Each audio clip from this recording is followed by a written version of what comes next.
आज लातूर शहर महानगरपालिकेचे आयुक्त यांना निवेदन देण्यात आलेलं आहे. लातूर शहर पूर्व समितीच्या वतीने लातूर शहरातील मुख्य बाजारपेठ असलेल्या गंजगोलाई भागात एकूण 16 रस्ते एकत्र येतात.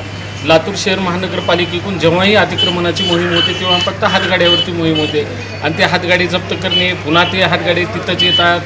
तर हा तर विषय महत्त्वाचा आहेच, पण 16 रस्त्याच्या गोलाईच्या जवळ जे 16 रस्ते आहेत एकूण, त्या 16 रस्त्यावरती जे व्यापारी आहेत ते प्रत्येक व्यापाऱ्याने महानगरपालिकेच्या जागेवरती म्हणजे गटाऱ्यावरती, फुटपाथवरती दुसऱ्यांना भाड्यानं, छोट्या मोठ्या व्यावसायिकांना भाड्यानं जागे देऊन ते अतिक्रमण केलेलं आहे. दिवसाचं साधारण भाडं ऐकिवत आहे की 1000 रुपये 500 रुपये एका छोट्या व्यावसायिकांना भाडं आहे. म्हणजे दुकानापेक्षा जास्त भाडं हे मोठे व्यावसायिक आणत आहेत. जागा महानगरपालिकेची, गटार महानगरपालिकेची आणि भाडं मात्र श्रीमंत व्यापाऱ्यांना. हे कुठेतरी चुकीचं होते. या अतिक्रमणामुळे 16 रस्त्यांना ये जा करण्यासाठी वाहनाला कुठेही जागा नाही.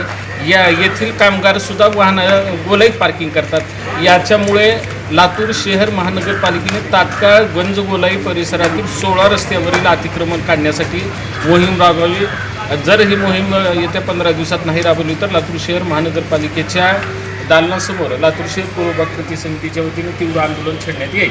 लातूर जिल्हा उपाध्यक्ष रिपब्लिकन सेना अनुराज आंबेडकर साहेब पक्षाचं काम करतोय आणि फक्त अतिक्रमणच्या लोकांना जे हातगाड्या आहेत, जे की त्यांनी केळं घेऊन जातात किंवा अंगूर घेऊन जातात, शेप घेऊन जातात, फक्त गाड्यात त्यांनी अतिक्रमण करून गाड्या उचलण्यात येतात आणि त्यांना 2000 रुपये दंड लावून गाडी सोडण्यात येतात.